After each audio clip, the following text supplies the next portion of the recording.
Olá a todos, hoje nós vamos falar sobre a lista de documentos essenciais para se viver em Portugal. E então, você já sabe quais são esses documentos? Hoje eu vou te explicar os documentos que você vai precisar para viver em Portugal.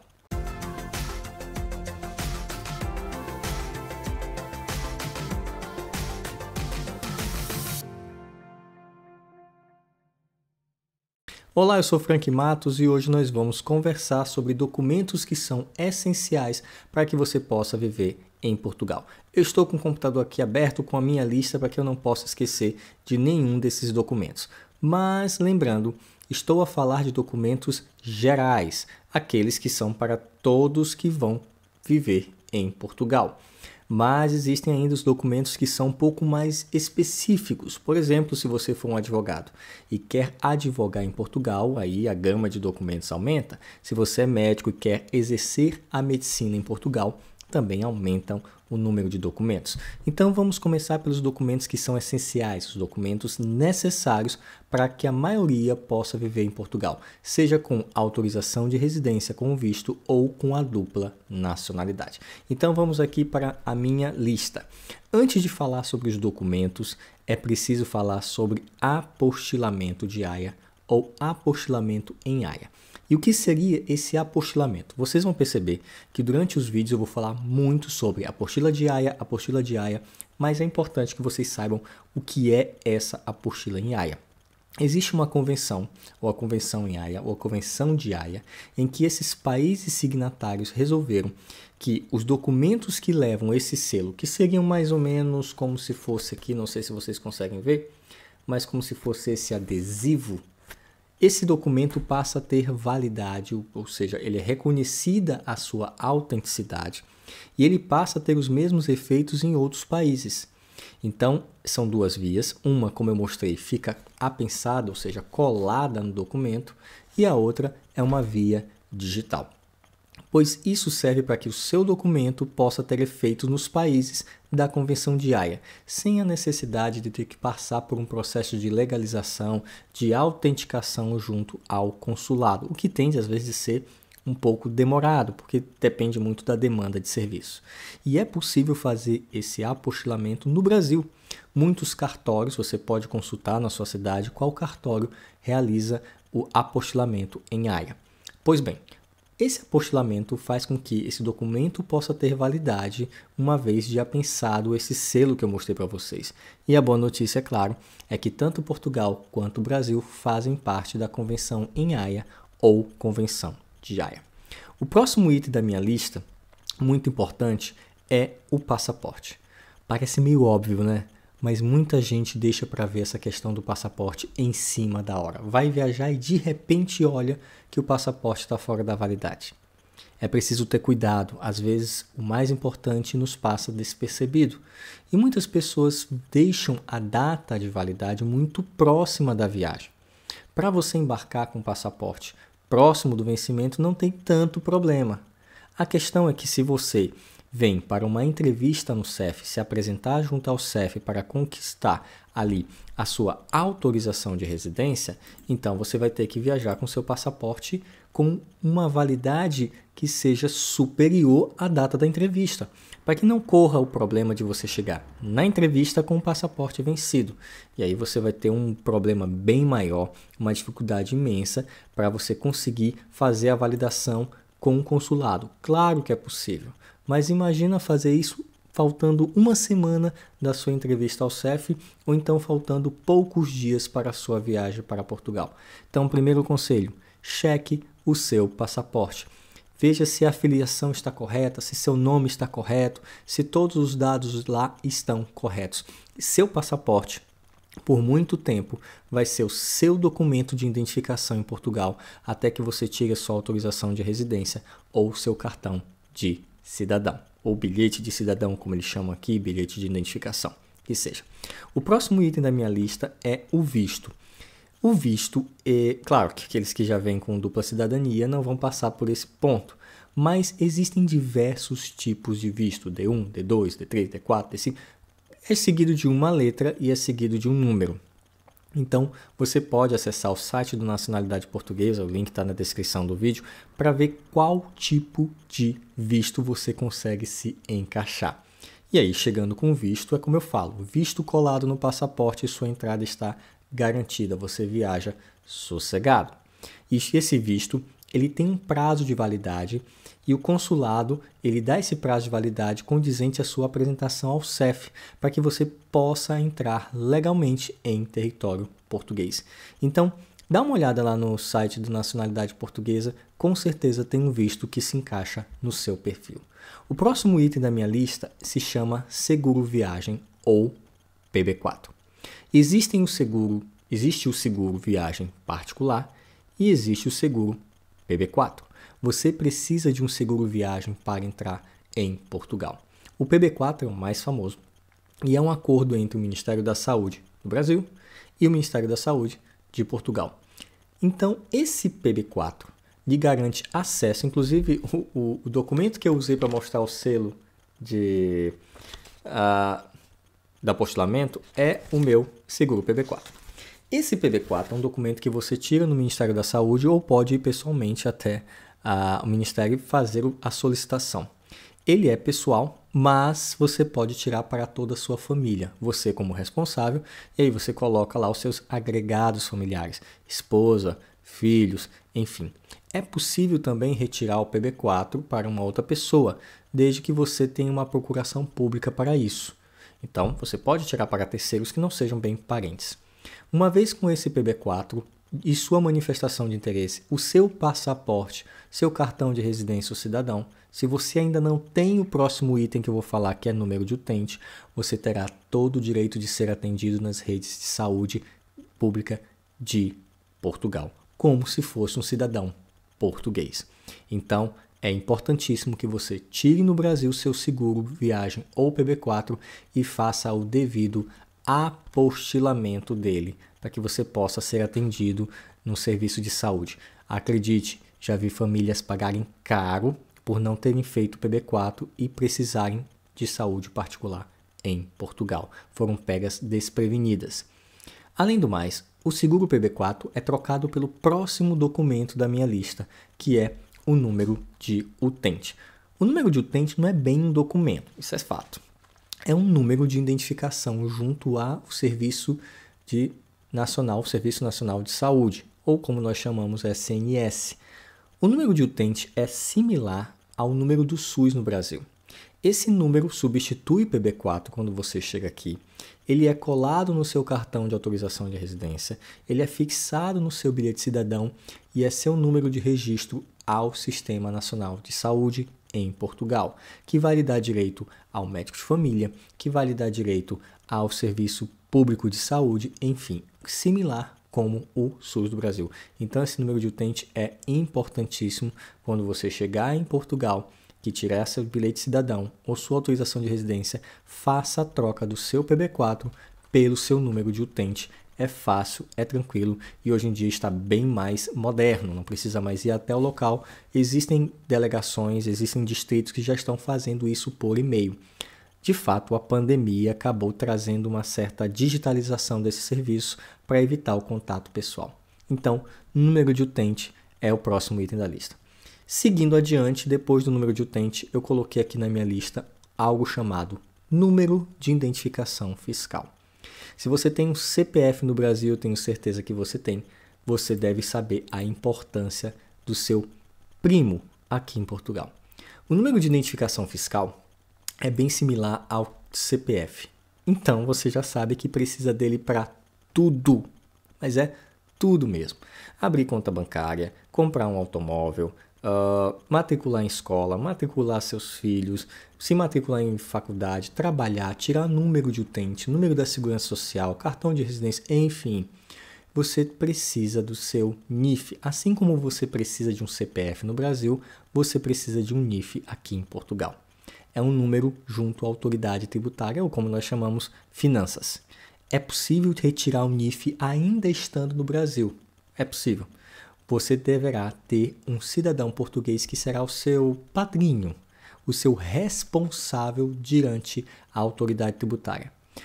Uma dica importante: Uma vez de posse da sua autorização de residência, seu bilhete de cidadão, você poderá fazer a retirada do seu responsável fiscal junto à autoridade tributária, ou seja, ser dono do seu próprio nariz junto às finanças. Mais um detalhe: se você não tiver a residência permanente, a cidadania, tiver somente a autorização de residência temporária, não poderá ser representante fiscal dos outros.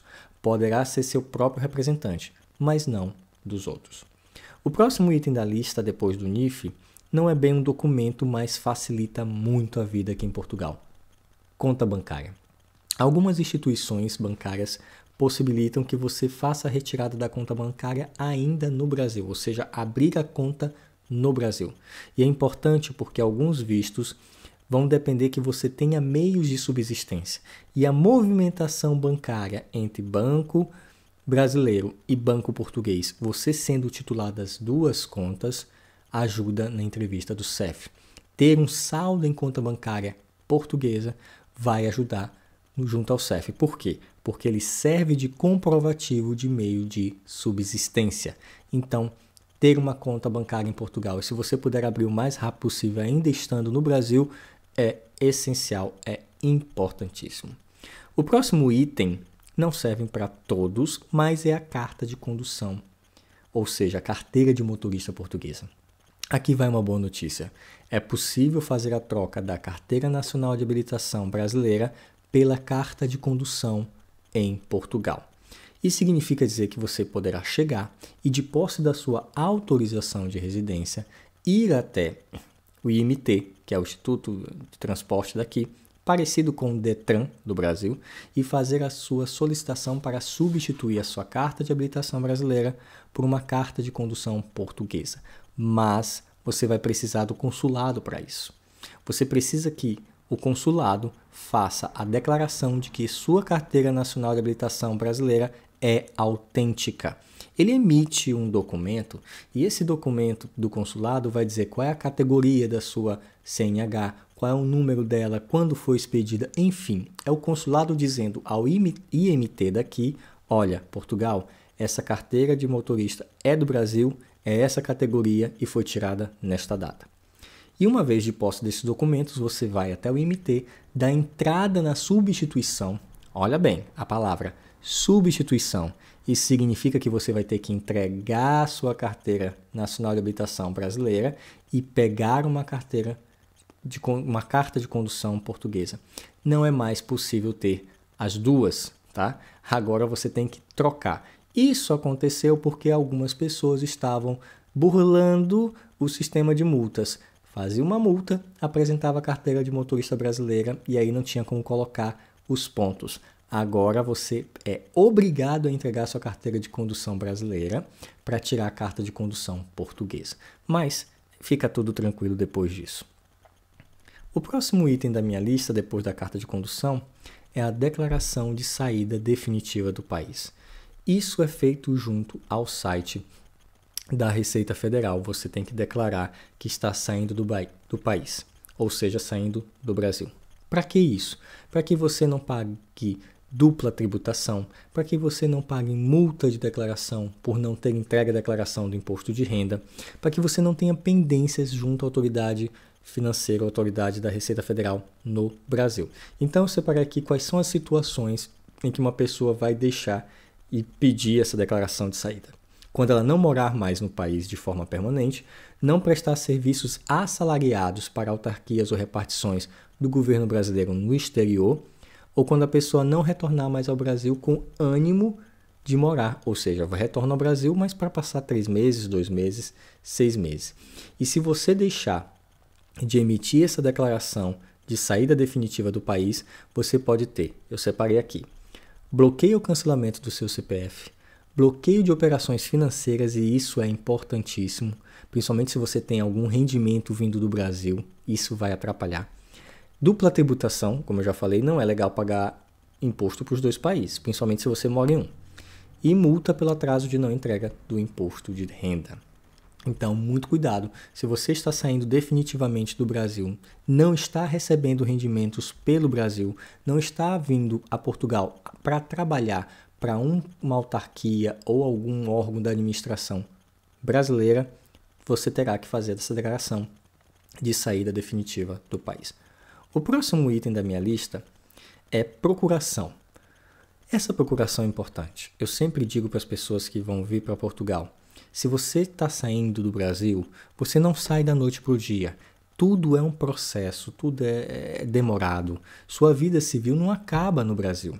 Então, é sempre recomendável que você deixe com uma pessoa de confiança, um parente ou até um advogado, uma procuração que conceda poderes para que ele possa resolver uma conta que não foi bem fechada no banco, resolver um débito que tem junto a algum órgão administrativo, resolver alguma situação junto à prefeitura, ao governo, a uma secretaria, a um banco. É muito complicado você estar em Portugal e de repente descobrir que tem uma conta que foi encerrada no Brasil, mas você ficou devendo lá R$100. Você não vai atravessar o oceano inteiro para resolver essa situação. Ou alguma outra questão, não seja financeira, mas pode ser questão até pessoal, administrativa, não sei, você atravessar o oceano para resolver isso. Então, é sempre aconselhável que você deixe uma procuração com alguém de confiança, um parente ou até um advogado, para que possa resolver essas pendências para você no Brasil, até que sua vida definitivamente tenha migrado para outro território. O próximo item da lista é NIS, ou seja, Número de Identificação da Segurança Social. Muito parecido com o INSS do Brasil. É a previdência daqui. Nele você vai ter a sua aposentadoria, nele você vai ter ali um benefício da segurança social, você vai ter até acesso à advocacia, que nós chamamos aqui de advogados oficiosos, que recebem do governo para agirem como defensores públicos, enfim. Esse número da segurança social você precisará para exercer uma atividade, seja como autônomo, seja como um trabalhador por conta de outrem. Então, assim que você consegue um contrato de trabalho aqui em Portugal, geralmente os empregadores encaminham os seus empregados para fazer o seu cadastro junto à Segurança Social. Para o cidadão português, ele já tem o número da Segurança Social atribuído no seu registro de nascimento e depois o número de utente. Para você que está vindo com uma autorização de residência, com um tipo de visto e vem para exercer uma atividade profissional ou abrir uma atividade como autônomo, uma empresa, enfim, é essencial que você tire o número da Segurança Social, ou NIS, Número de Identificação da Segurança Social, para que você possa ter acesso aos mesmos benefícios que você teria na Previdência junto ao Brasil.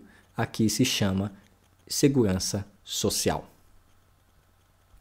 Outro documento que você tem que ter é o atestado de morada.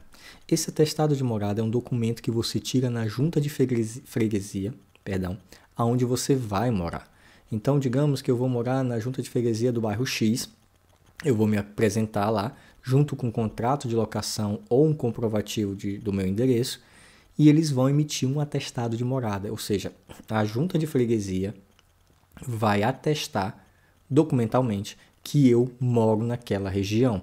Isso é essencial para a obtenção da autorização de residência. O CEF exige um atestado de morada, um documento público que ateste que você mora legalmente naquela região em Portugal.